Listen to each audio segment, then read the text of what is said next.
이번 시간에는 인적 자원 개발 관리의 마지막 단계인 보상, 임금과 복리 후생에 대해서 알아보도록 하겠습니다. 보상에는 금전적인 보상과 비금전적인 보상으로 이루어질 수 있습니다. 금전적인 보상은 경제적인 보상인데 결국 근로자들의 노동의 대가, 임금 같은 것이 금전적인 보상이 될 것이고, 비금전적 보상은 그 직무의 어떤 만족, 환경의 어떤 만족, 그 자체에 대한 어떤 만족들을 우리가 비금전적인 보상, 경제적 보상이라 할 수 있겠죠. 그다음 임금은 결국은 근로자들 입장에서는 노동의 대가고 사용자가 지급하는 금전적 어떤 직접적인 보상이 임금입니다. 그죠? 그래서 임금에는 기본급, 기준 임금하고 제수당으로 이루어지는데 그 제수당에는 상여금이라든지 인센티브 이런 것들이 다 포함되는 것이 임금의 범위입니다. 우리가 임금을 목적으로 보면은 임금의 목적이 뭐냐? 결국은 공정성 확보하는 건다. 그죠? 공정한 대우를 받아서 공정성을 확보하고, 그 다음에 임금을 받음으로써 동기부여가 되죠. 그죠? 동기부여하고 조직의 유효성, 조직의 어떤 유효성을 증대시키는 기여를 할 수 있습니다. 그래서 조직의 목표 달성을 위해서는 높은 근로 의욕을 고취시키기 위해서는 임금이 지급돼야 된다. 임금은 하나의 그 안정성을 실현시켜 줍니다. 경제적 안정을 추구시키는 데 목적이 있다고 봅니다. 임금 관리의 중요성은 두 가지 측면에서 생각할 수 있는데, 근로자 측면에서 한번 생각해 볼 수도 있고, 그 다음에 기업 입장에서 생각하는데, 근로자 측면에서 임금이 왜 중요하냐? 우리 근로자 입장에서는 생계 유지의 원천이 되겠죠, 그죠? 결국 생계 유지비의 원천이 되고, 그 다음에 사회적 어떤 생리적 욕구 충족을 실현시켜 줄 수 있고, 그 다음 자질 향상, 공헌도의 어떤 중요한 요소가 되고, 재무적 인센티브의 요소도 되는 것이 기업의 입장에서의 임금 중요성입니다. 그럼 바꿔서 사회적 어떤 기업 입장에서 보면은 임금이 왜 중요하냐? 결국은 기업에서는 비용입니다. 그죠? 비용의 요소가 되는 것이고, 또 생산성과 어떤 능률성의 관계에 있어서 요소가 되는 거고, 그다음 생산 원가의 중요성이 임금입니다. 또 기업 이율을 감소시킬 수 있고, 임금비가 많이 지불되면 기업 이율은 감소되겠죠. 그죠? 그 다음 기업 수입의 원천이 될 수도 있고, 그 다음 최고 가격 형성하고, 그 다음 시장 경제에 있어서 고객을 유인하는 요소가 임금이 차지하는 그런 비율도 높다고 봅니다. 그 다음에 임금 관리의 기능은 또 두 가지 측면에서 우리가 볼 수 있는데, 첫 번째는 임금의 동기부여적인 기능이 있고, 두 번째는 임금의 공정성 기능 측면에서 살펴봐야 되는데, 허츠버그의 이론은 동기 요인이 아니라 위생 요인이라 했거든요. 그러니까 만족스럽지는 않지만은 불만족스러운 것은 야기시키지 않는다는 거. 이것이 동기부여인데, 이 근로자들한테 이 동기부여를 시키기 위해서는 생산성을 향상시키면 되는 것이고, 품질을 개선시켜야 되고, 고객 만족을 증대시켜야 되고, 이런 것들이 조직 효율성의 어떤 유효성을 증대시키기 때문에 핵심적인 어떤 동기부여적인 역할이 아니겠느냐, 이렇게 봅니다.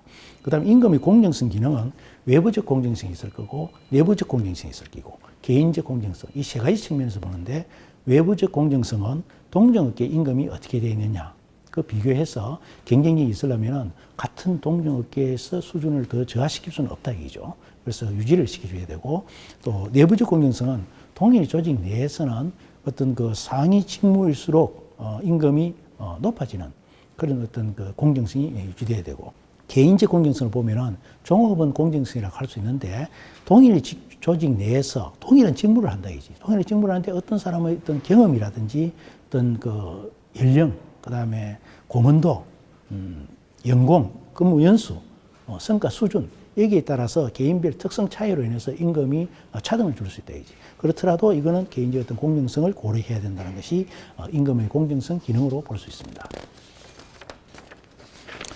특히 우리 한국형 임금 이 관리의 특징을 보면은 임금 체계가 굉장히 복잡합니다. 그죠? 우리나라의 임금 체계는 이 기본급 자체는 굉장히 낮습니다. 낮고 제수당적으로 관리의 비효율성 측면에서 보면은 여러 가지 수당들이 복잡하게 많이 되어 있습니다. 그 다음에 두 번째는 상여금이 거의 고정화되어 있습니다.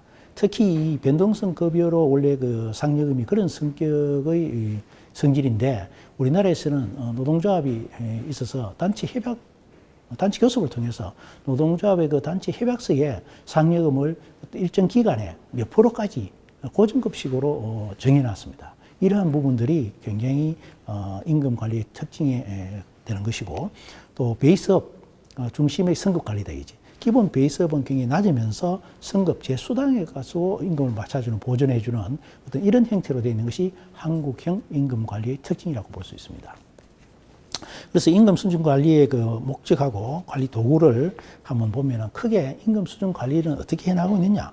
대외적으로 어떤 경쟁력을 확보하기 위해서 임금 수준을 맞춰주는 거.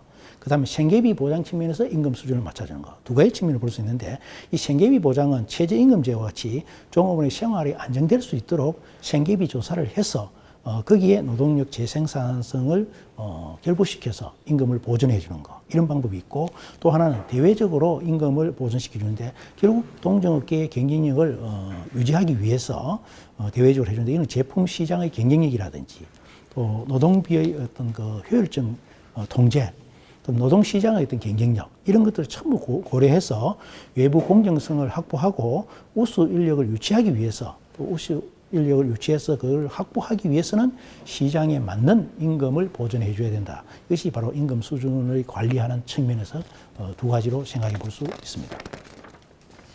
이러한 그 임금 수준을 결정하는 요인들도 보면은 크게 기업 경영에 미치는 요인이 대내외적으로 환경 요인이 있습니다. 그 환경요인에 기업의 임금 수준은 결국 그 기업에서 하한선과 그 다음에 상한선이 있습니다. 그 하한선은 결국 종업원들이 평균적으로 최저 생계비를 유지할 수 있는 하한선이 돼야 되고 기업의 지불 능력이 됐을 때 지불 능력 범위 내에서 이루어지는 그 임금이 상한선입니다. 결국 기업에서 지불할 수 없는 임금을 줬을 때는 기업이 도산될 수밖에 없죠. 그래서 기업이 유지되기 위해서는 적정한 임금, 거기서 하한선과 상한선에서 고려해서 그 기업 특성에 맞게 임금을 부여할 수 있는 그런 체계가 필요하다는 겁니다. 그래서 기업의 지불 능력 측정 방법에는 그럼 어떻게 기업 지불 능력을 측정할 수 있느냐? 두 가지 측면에서 볼 수 있습니다. 하나는 생산성 분석, 두 번째는 수익성 분석. 이 생산성 분석에는 물질적 분석도 중요하지만 부가가치 생산성도 굉장히 중요하다 이거죠.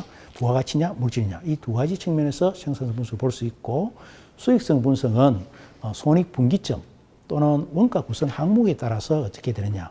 그래서 기업의 지불 분석, 지불 능력 측정 방법에는 생산성 분석과 수익 분석 두 가지 측면으로서 결정을 할 수 있는 요인이 된다. 또한 이 사회적 수준 원칙에서 보면은 임금 수준이 어떻게 결정되느냐. 노동시장의 그 수요와 공급 과정에서 임금이 결정될 수 있습니다. 또 노조의 압력, 단체 교섭을 통해서 적정 임금 요구 수준이 되지 않으면은 타결이 안 되기 때문에 협상 노조 임금 인상 타결이 안 되기 때문에 이 교섭 능력에 따라서 임금이 어떻게 정해질 수 있느냐는 것을 볼 수 있고 또는 경쟁 기업의 임금 수준 다른 동종업계의 경쟁 기업들이 얼마나 주는데 우리는 얼마다 이걸 맞춰줄 필요가 있다. 그다음 경제적 환경이라든지 정부의 어떤 시책, 정책 방향, 그다음 장래의 전망 이런 것들을 고려해서 임금을 결정할 필요가 있다. 그다음에 이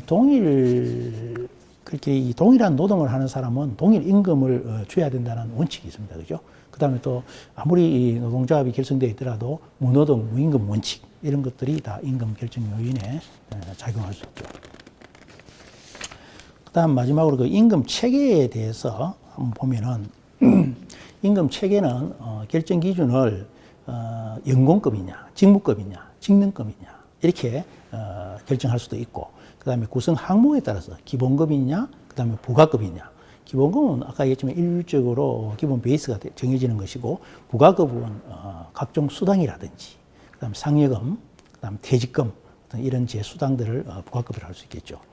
그래서 이 한국 기업의 임금 체계 현실 방향을 보면은 결국 한국 기업의 임금 체계는 조직 내부적으로 굉장히 복잡한 구조로 되어 있다.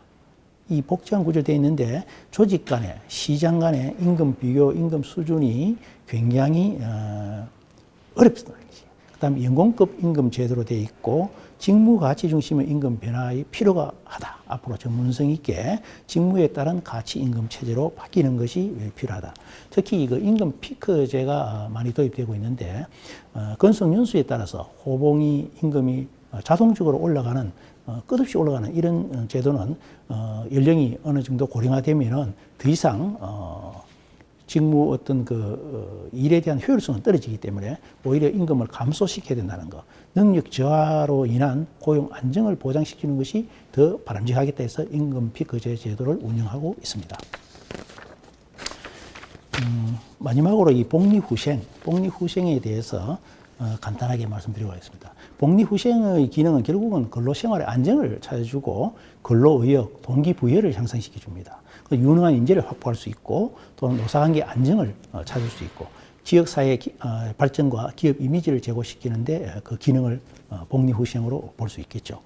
그다음에 이 복리후생 중에 가장 좋은 어떤 제도가 카페테리아식 복리후생 제도인데 이거는 선택적 복리후생 프로그램을 이용해서 근로자들이 원하는 어떤 그런 선택을 할 수 있는 복지적인 측면에서 골라서 자기가 선택할 수 있는 이런 제도입니다.